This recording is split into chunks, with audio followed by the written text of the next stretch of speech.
walang kawala sa batas ang isang babae matapos itong magpositibo sa illegal na droga sa ingilisang drug by bus operation ng PNP sa Zamboanga del Sur. Tinutukayan ni Patrolwoman Gian Primitiva.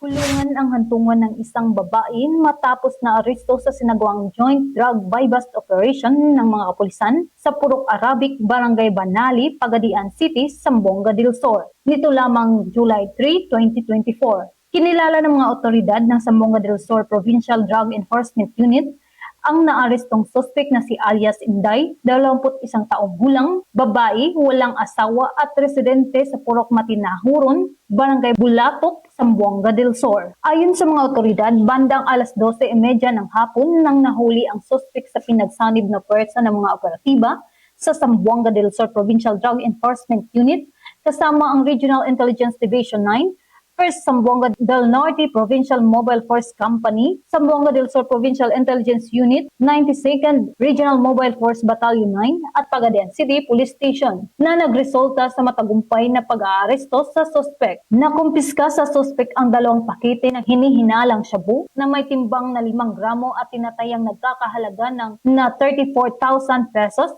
isang unit na cellphone at isang unit na motorsiklo. Ang mga na-recover na illegal na droga ay dinala sa Provincial Forensic Unit para sa masusing eksaminasyon habang ang naarestong suspect ay kasalukuyang nasa kustudiya ng Pagadian City Police Station para sa tamang dokumentasyon at disposisyon. Nahaharap ang suspect sa kasong paglabag sa Republic Act 9165 o Comprehensive Dangerous Drugs Act of 2002. Ang PNP ay patuloy na paigtingin ang kampanya kontra illegal na droga at kriminalidad para sa mapayapa at ligtas na komunidad tungo sa maunlad na bagong Pilipinas. Mula dito sa Zamboanga Peninsula, ako ang iyong PNN correspondent, Patrolwoman Gian Primitiva, alagad ng batas, taga-taguyod, itang pulis. Maraming salamat, Patrolwoman Primitiva.